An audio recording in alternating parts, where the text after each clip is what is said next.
महाराष्ट्र राज्यातील प्रत्येक महत्त्वाच्या घडामोडी फक्त आपल्या बेधडक मी मराठी न्यूज चॅनलवर. महाराष्ट्राचा बुलंद आवाज.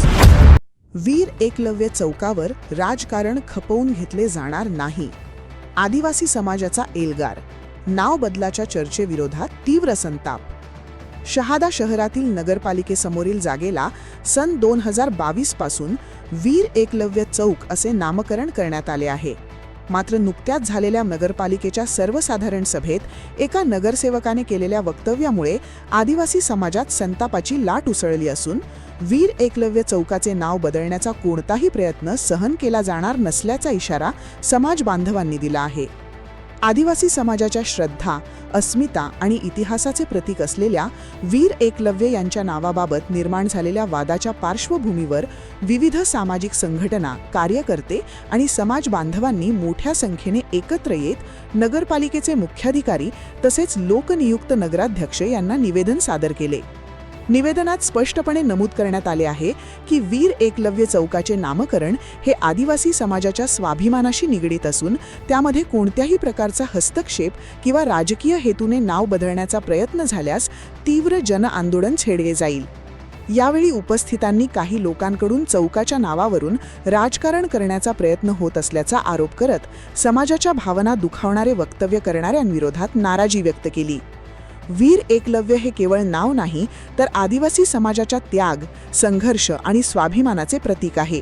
त्यामुळे या नावाला धक्का लावण्याचा कोणताही प्रयत्न खपवून घेतला जाणार नाही, अशी भूमिका समाजाच्या वतीने मांडण्यात आली. निवेदन देताना विविध सामाजिक संघटनांचे पदाधिकारी, शेकडो कार्यकर्ते व समाज बांधव मोठ्या संख्येने उपस्थित होते. चौकाच्या नावाबाबत कोणताही राजकीय डाव रचला गेला किंवा नाव बदलण्याचा निर्णय घेण्यात आला तर रस्त्यावर उतरून तीव्र आंदोलन करण्याचा इशारा यावेळी देण्यात आला. वीर एकलव्य चौक हा आमच्या अस्मितेचा विषय. नाव बदलाचा विचारही करू नका, अन्यथा जन आक्रोशाचा सामना करावा लागेल, असा ठाम इशारा आदिवासी समाजाने प्रशासन आणि संबंधित लोकप्रतिनिधींना दिला आहे. बेधडक मी मराठी न्यूजसाठी सुमित गिरासे, शहादा. आदिवासी एकता परिषदेच्या नेतृत्वाखाली आदिवासी एकता परिषदेचे माजी विद्रोही साहित्य संमेलनाचे अध्यक्ष, ज्येष्ठ नेते कवी वाहरूदादा सोनवणे यांच्या नेतृत्वाखाली सर्व आदिवासी समाज बांधव नगरपालिकेच्या समोर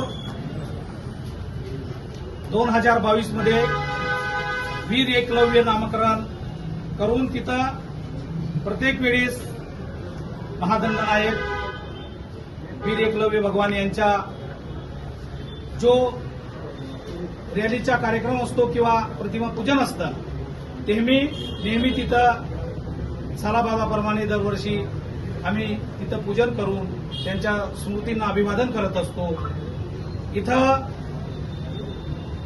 मागणी केल्यानंतर त्याचे नामकरण आणि बोर्ड दिसतंय तरी सुद्धा इथं एक नगरसेवक तो विरोध करतो. म्हणजे त्याची मानसिकता ही जातीयवादी आहे. जातीय द्वेष भावनेतून तो विरोध करतो आहोत.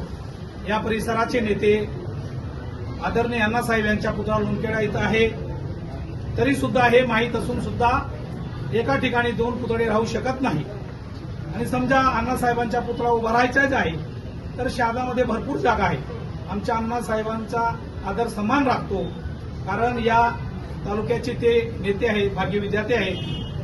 परंतु हा नंदुरबार जिल्हा असताना इतिहासामध्ये ज्या आदिवासींची भावना, अस्मिता, मान सन्मान, आनबान शान, वीर एकलव्य त्यांच्या स्मारकास किंवा त्या जागेस विरोध करणं हे कितपत योग्य आहे तर त्यांची मानसिकताची आणि त्यांची बुद्धीची आम्हाला कीव येते. जर आदिवासींच्या भावना दुखवायच्या असेल तर त्याला मी इशारा देऊ असतो. हा जिल्हा आदिवासींचा असताना आदिवासी इथं किती शांततेने, संयमाने येत असतो हे त्याला कळलं पाहिजे. जर त्याचा विषय त्याला वाटत असेल तर त्याला आम्ही शहाद्यामध्ये फिरू देणार नाही. दोन समाजामध्ये जातीय तेढ निर्माण करत आहोत. आम्ही इथं बहुसंख्य असताना आम्ही कोणाच्या भावना दुखवत नाही. आम्ही आमच्या पद्धतीने, आमच्या आदिवासीच्या संस्कृती पद्धतीने, चालीरीतीपणे आमचे जे महापुरुष आहेत, जे आमचे संतिवार आहेत, ते सर्वांना सोबत घेऊन मिळून मिसळून आम्ही नांदत असतो. आम्ही 80% असताना सुद्धा आम्ही कधी आमच्या भावनेच्या किंवा आमच्या अहंकाराच्या कधीही कोणाला आम्ही त्रास दिला नाही किंवा दाखवला नाही. आज मी या आपल्या सर्व आदिवासी समाज बांधवांच्या वतीने आणि सर्व आदिवासी सामाजिक संघटना ह्या विषयाला पाठिंबा देणारी राष्ट्रवादी काँग्रेस पार्टी, भारिप बहुजन महासंघ आणि विविध सामाजिक संघटना, वंचित आघाडी यांच्या एकता परिषदच्या नेतृत्वाखाली आम्ही इथं निवेदन नगराध्यक्ष साहेब, लोकनियुक्त नगराध्यक्ष मान्य अजितदादा पाटील यांना, या नगरपालिकेचे कर्तव्यदक्ष अधिकारी शिवसाहेब, साजिद पिंजारी साहेब यांना निवेदन सादर केलेलं आहे. आमच्या भावनांच्या, आमच्या अर्जाच्या नक्कीच विचार होईल. आम्ही असं या निवेदनाने त्यांच्याकडून आम्ही आश्वासित केलं आहे, अपेक्षा व्यक्त केली आहे, पण तरी नक्कीच विचार होईल आणि आम्हाला न्याय मिळेल. जर आम्हाला न्याय मिळाला नाही, आम्हाला समाधानकारक उत्तर मिळालं नाही, तर हे आम्ही तीव्र आंदोलन करू, रस्त्यावर उतरू, मोर्चे निघतील आणि याला सर्वस्व जबाबदारी जो कोण विरोध करणार आहे तो राहील, याची नोंद घ्या.